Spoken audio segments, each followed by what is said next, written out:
All right, boys and girls, when it comes to painting your background for your sports or planet spheres lesson here, you can either choose to do a space background on a black piece of paper and splatter white paint on it, or you could choose to use a bright green piece of paper, and I'm going to show you how to create the texture of grass. So this will be done at the back counter. I have an area all taped off so that if you're splattering paint, we can keep it contained in one area.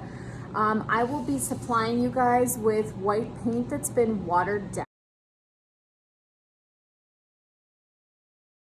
Not too little, and then you are just going to flick it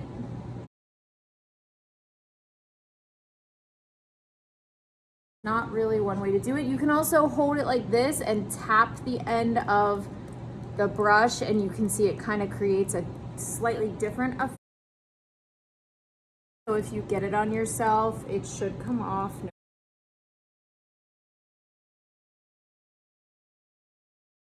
And make sure that you guys have your name on your paper before you start painting. Now, if you do a really big splat like that and you're like, oh, I really don't like that, what you can do is when you glue your spheres down to your paper, you can just cover that up, okay? So you're not gonna, there's no need to do an entire new paper just because you don't like one little splatter, no big deal. You'll just glue your spheres right over top. So you can see I'm making quite a mess on the table. So this is why you guys are gonna be doing this at the back counter. But at this point, I feel like I'm pretty happy with where I'm at with this. So I'm gonna move this one to the drying rack and then show you guys how to do the grass. And for the grass, you're gonna be doing a technique called dry brush. So I have these larger flat bristle brushes for you guys to use for this. And you need the brush to be dry, right? That's what the technique is called, dry brush. So you literally need a dry paintbrush. If it is wet from the previous person, just grab a paper towel and dry it off as much as you can. There can be a little bit of water in it, but you do want it to be mostly dry. And then you want to start by just tapping the bristles, the ends of the bristles into the paint just a little bit. And if you get too much, you can just dab a little bit on the paper plate next to where it's at. And now we're trying to create the texture of grass. And to do this, you're just going to do little flicks upward. Depending on the person, I have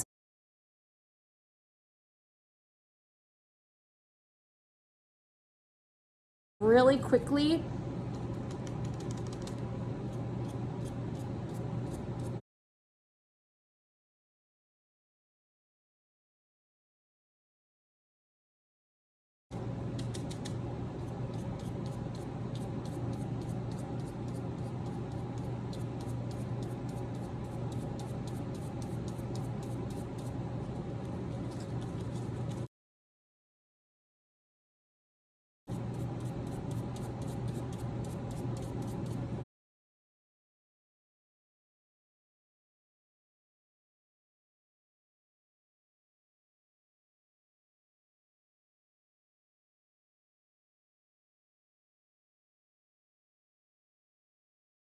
All right, so I have my whole paper covered with that grass texture. I already have my name on it, so I'm good to go there. And now I can place it over on the drying rack to dry.